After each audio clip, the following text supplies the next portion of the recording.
He's a senior penetration tester and software engineer.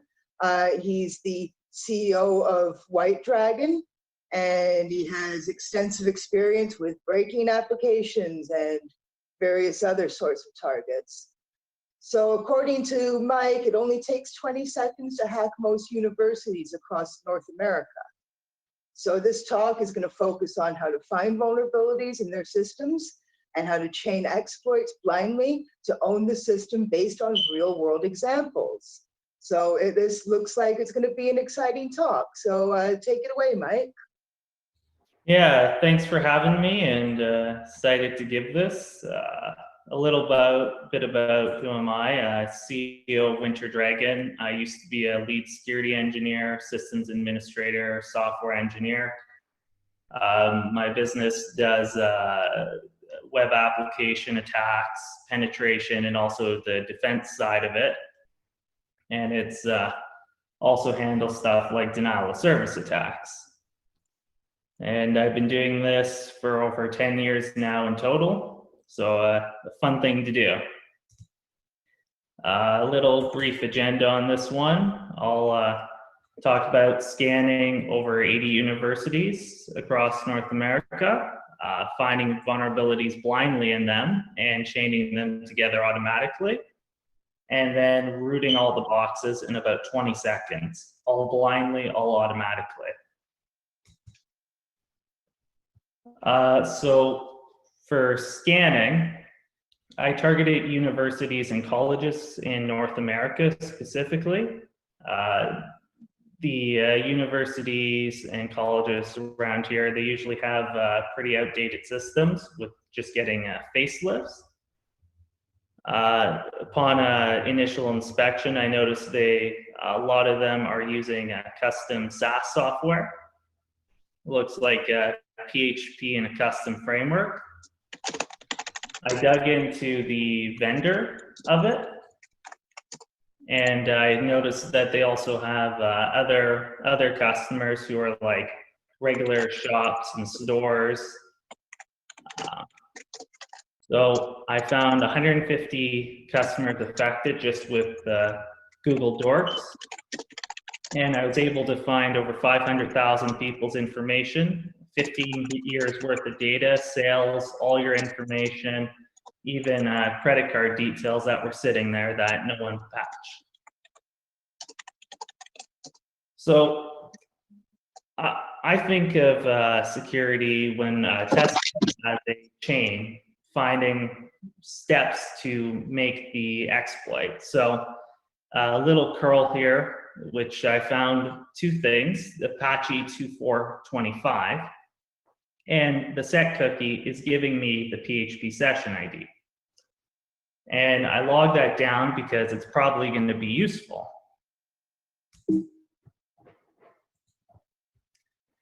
And one of the first things I always start doing is I go ahead and I open Derb or GoBuster or any of those and start scanning for obvious URLs.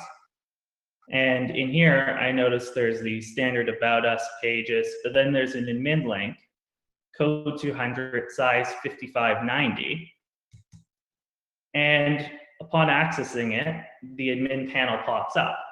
And as we all know, it's definitely best practice to leave your admin panel exposed to the world, because that's just inviting us. And my goal is to make it into the admin panel. And some questions I threw up, like, what does the admin panel look like? Do I have to use, Internet Explorer or any other old, outdated tech to access it, and what vulnerabilities are on the inside? I'm going in blindly, so I'm not sure what it's gonna look like. So now I start doing some scanning. First obvious target on this one is I tried the classic cross-site scripting with the user agent.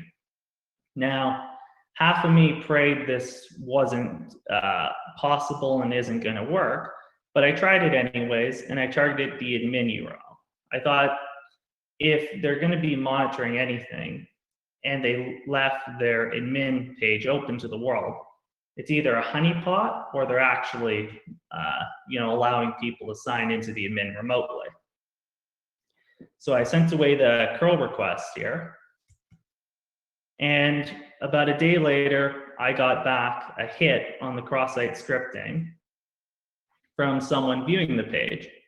I found their PHP session ID cookie and the URL addresses for all the internal admin pages that were available.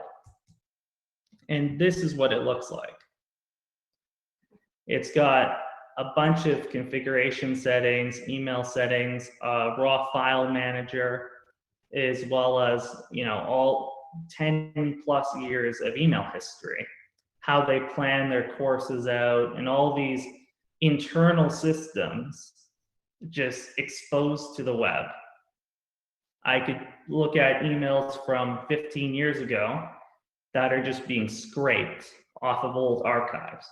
I could also look at emails that were being sent, like your shipment order, your order has been received, your course is purchased, and all this other stuff.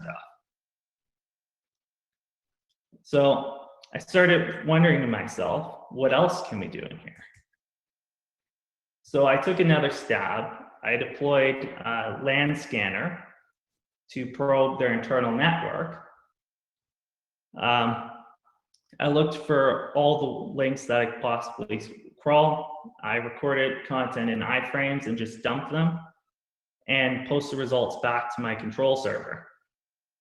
I found a bunch of hosts on the network, and I found also vulnerable things like point of sale machines, point of sale printers, and all these other IoT devices on it. So from the cross-site scripting, I have their PHP session ID. And I start wondering, is it exploitable? Because they're giving it out, and most systems by default aren't going to give you the PHP session ID. So I'm going to try to set a random ID to see if I can get the server to give me that session. So I tried on the admin page where I saw a set ID parameter. If you go from HTTP, it'll upgrade you to HTTPS and give you that parameter with your session token. And in here, I make the request, and I see the set cookie comes back as exactly the cookie, exactly the session ID I entered. So I'm thinking this may be one way in, but it's pretty manual, so I'm not convinced I want to go in this way. So I start probing around, and I find include directories in all these systems that have standard files like authentication in them. Given the system's already effectively given me a way in if the session's still active, I'm going to craft a simple SQL injection and see where it leads me. And it didn't work as I expected. The main admin login page just gave me invalid username or password. So they're using some basic filtering there.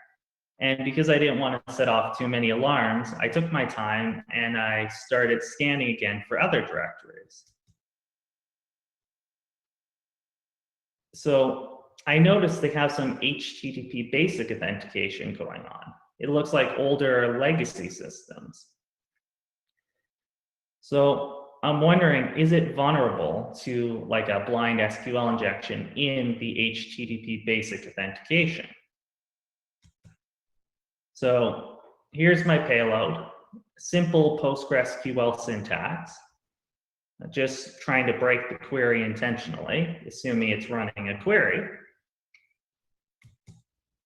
And it turns out it is. The page immediately broke with HTTP error 500, and it could not finish the request. So knowing that there's a SQL injection here that's blind, a lot of automated tools like SQL Map can't easily test SQL injection in HTTP basic authentication. It's hard to do. So I went for something different. Can I get a local file inclusion or remote command execution from it? And with a bit of probing, I figured out it's using PostgreSQL. So PostgreSQL comes with some basic functions that are enabled. Like you create a table called hacks with a description field, and you can copy into the hacks table the exec password file. You can copy, the site's enabled file, and then you can select all that content from the database, that table you just created. But upon probing, the CMS SaaS software that these companies are using is exposing a table called front end. The front end is just all the contents of their website. So while I could try to brute force my way blindly to get the data, I could also render it right to their home page. So copy into the front page content from exec password, curl grep for root to start, and get 80 lines above and below it into exec password contents. And this is what showed up. All their exec password for their system. And I also was able to get a bunch of other data on demand, including the source code of the files, and just dump them to the front page of the universities or any page that existed. And now that I've got my scan done here, I got the database field names. I know how the authentication works. And now I'm going to create myself an admin account. And for Bobby tables, Bobby drop tables. So I make my SQL syntax. And I start my login. I enter the login information. And there was no encryption on the passwords at the time because they had it intentionally disabled. And I got my own backdoor account into it.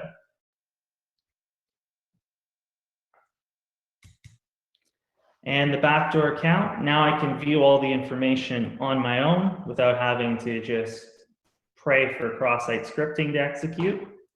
I can view all the logs, the staff information, and modify that same website contents from their backend.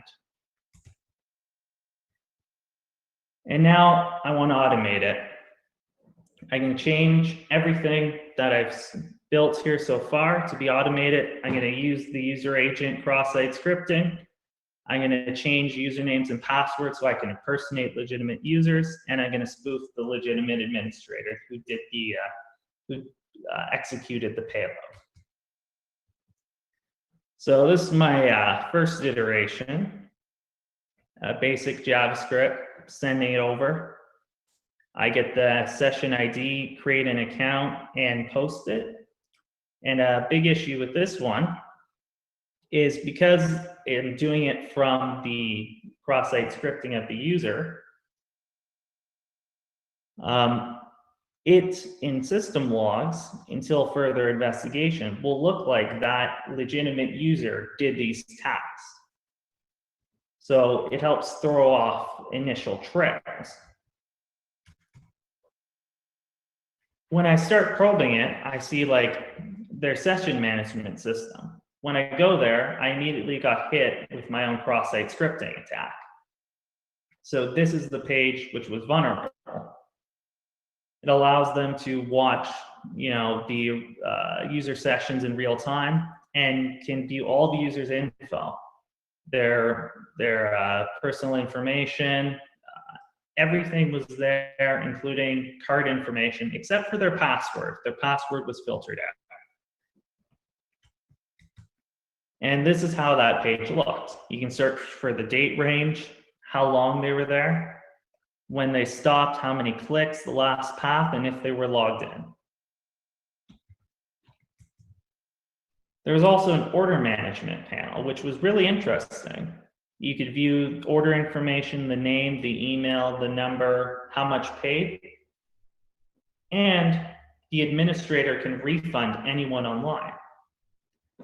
And I was thinking, refunding online, they're either going to do it two ways: try to post a negative transaction, or if the payment processor will support a proper refund, it'll do it that way. So I tested my luck, and I tried to give a refund to Bobby Drop Tables for their $27 order with a $995 refund. And it went through, but was quickly pulled back after about an hour. So it looks like they're just trying to do a negative transaction back into your account. Now I'm going to go for root. So probing, there's a configuration editor, and it allows you to edit the raw PHP configuration on it. So I just put in my payload, netcat, and I got the www data user from it. And there's many other things I can do from it. But for now, I've got full admin account, SQL injection, a shell as the www data user. I can elevate en route to this on the servers because the kernel's vulnerable. Their whole distribution server for products was also vulnerable to the same exploit. So I can also backdoor all the future product releases. And their client source code was there too. So I can put malicious source code on their desktop applications as well. So with my shell, I just went ahead and I created a admin page here. And I just dumped it into the admin directory. And upon loading it, it gave me my exact content. So it looks like they're scraping anything in the admin directory dynamically and trying to include it. And now I'm going to dump the databases because I have the RCE and the database credentials are hard-coded in the config files. I'm going to dump all the data from everyone. So using pgdump, gzip, and scping it out and removing the copy. Here's one with 264 megs of data, and this was just for a time period of 1 month of their data. And that contained everything in their system. Everyone's information, all the logs, transactions, history, everything that was there, it's here.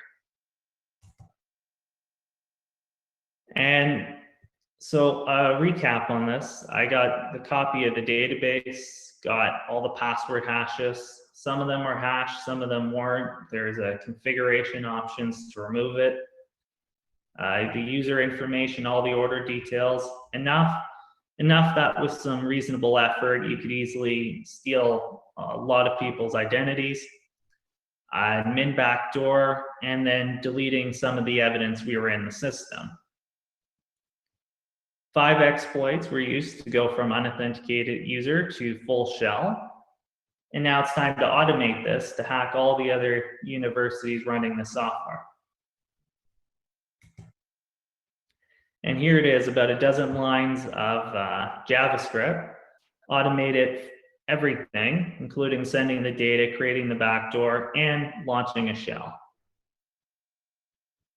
And all it takes is someone to review a session, and with a bit of social engineering, you can get it triggered almost quickly. Just call them up, say you're having an issue with their website, they'll go in and review your session, and the payload gets hit.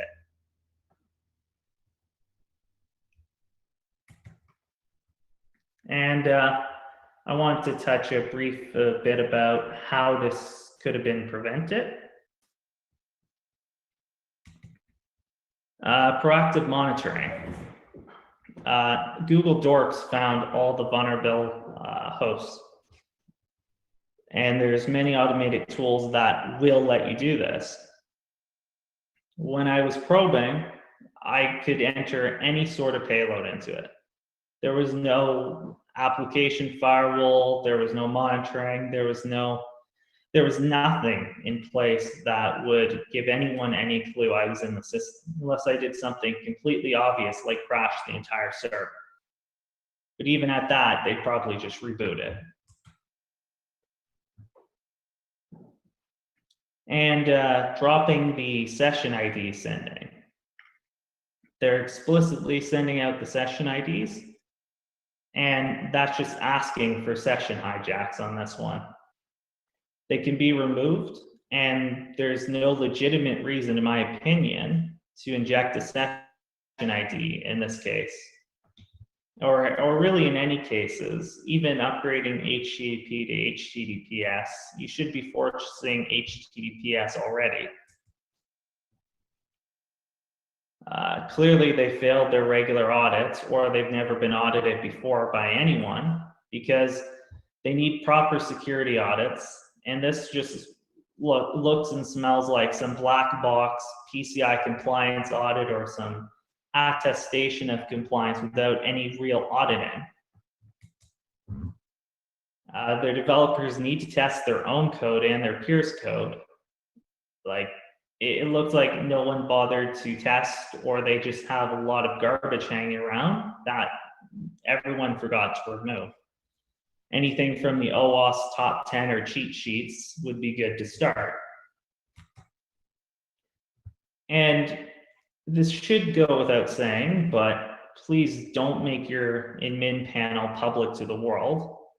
You know, whitelist access by IPs to trusted origins if you really need to, but it should just be internal user ranges only. And all these admin pages were indexed by Google. You know, at least try to hide your admin page from the world if you're going to leave it open. And I figured out when testing, there was only two types of accounts. There was, you know, customer user accounts, and there was administrator accounts. There's no access control on them. So if I just had a regular admin account, I could do anything that, you know, the super administrator and the systems administrator could.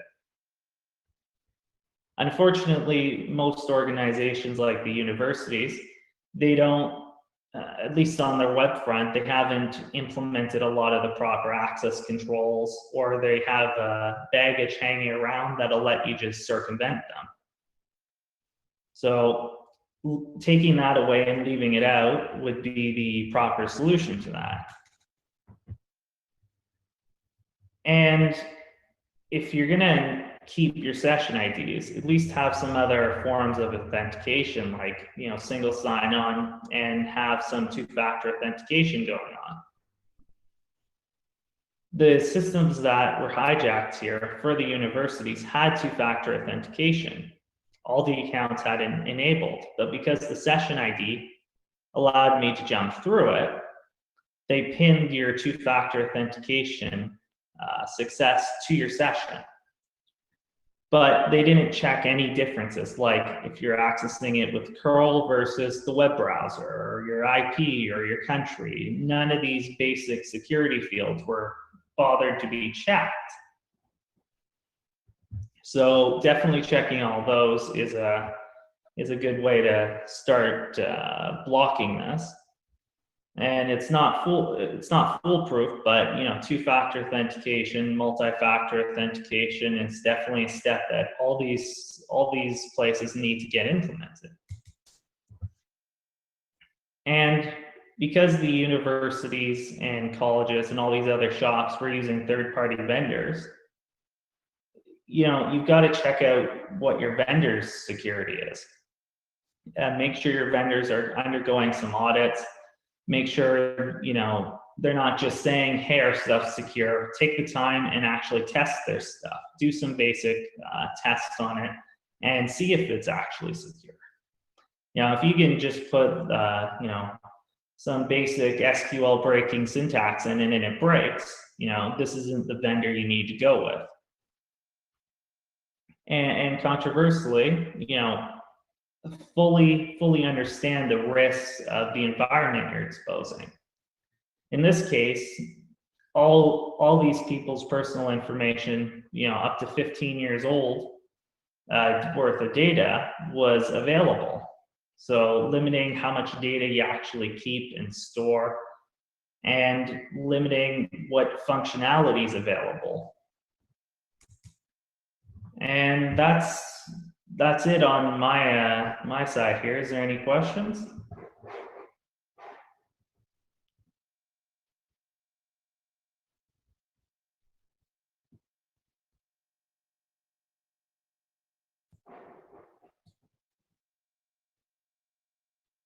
All right, well, I'll jump in and thank you for a pretty awesome presentation. So It's really scary how many things are vulnerable. Like I don't work as a red teamer or a pen tester. So I mainly I learn about exploits when I write about them. But to listen to someone who security tests talk about very specific vulnerabilities and exploits, it always kind of hits me emotionally. that is certainly true. I guess my question for you is, universities have this gigantic estate and arguably one of the most hostile networking environments known to mankind, because this is, a lot of them have computer science programs and they're all out kind of for blood. Have you seen any sort of extra effort to isolate or segment these networks? Because I mean, you laterally moved through the entire network without so much as any sort of like pause or concern. Yeah, I've seen some which have made the effort, but a lot of them are, they'll set up like a few VMs for their vendors to put the software on, but not actually apply any proper firewall policies or anything. So moving laterally through the entire network is becoming easier and easier. But there's a few bigger universities in North America that I've tested, and the max I've got is like basic cross-site scripting, and they handle those within a few seconds. Well, realistically a few minutes, but they're very quick.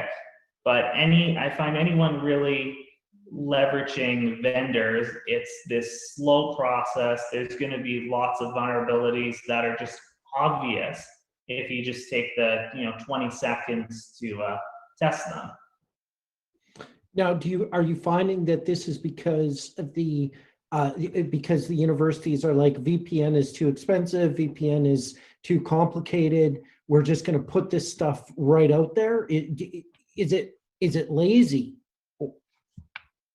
Yeah, I think half of it it's laziness, or the vendor has this strange requirement. Like one vendor, I know of, they don't have any jump box or anything, so they want direct public SSH access into all these machines without any. Oh my God, that's almost a honeypot.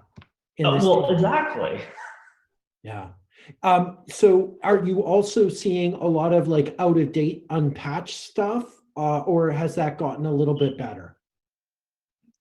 It's gotten a little bit better, but like one of the things I'm happy to report is one of the universities here, just 3 weeks ago, they finally killed off a server exposed to the public running PHP 4. Wow. Which is long since out of date. Yeah, yeah. So I have a question. How often is outdated or legacy technology a factor in how easy these academic institutions can be to exploit? Yeah, a lot of the software that I find them running on the web is outdated. And I think half of it is just because when software changes, especially any big breaking changes, not only do they have to test them, but they also have to train the entire staff team. And how much time do you want to spend? Let's say, you have 500 staff who need to use it, and something changes. Now you have to teach 500 staff members what changed. Versus if you just keep the one software they're trained on, they're accepting a risk that vulnerabilities are going to arise because they're not willing to pay the price of the upgrade in teaching the staff how to use it. So it's always a trade-off. That's very much a human problem. Yeah.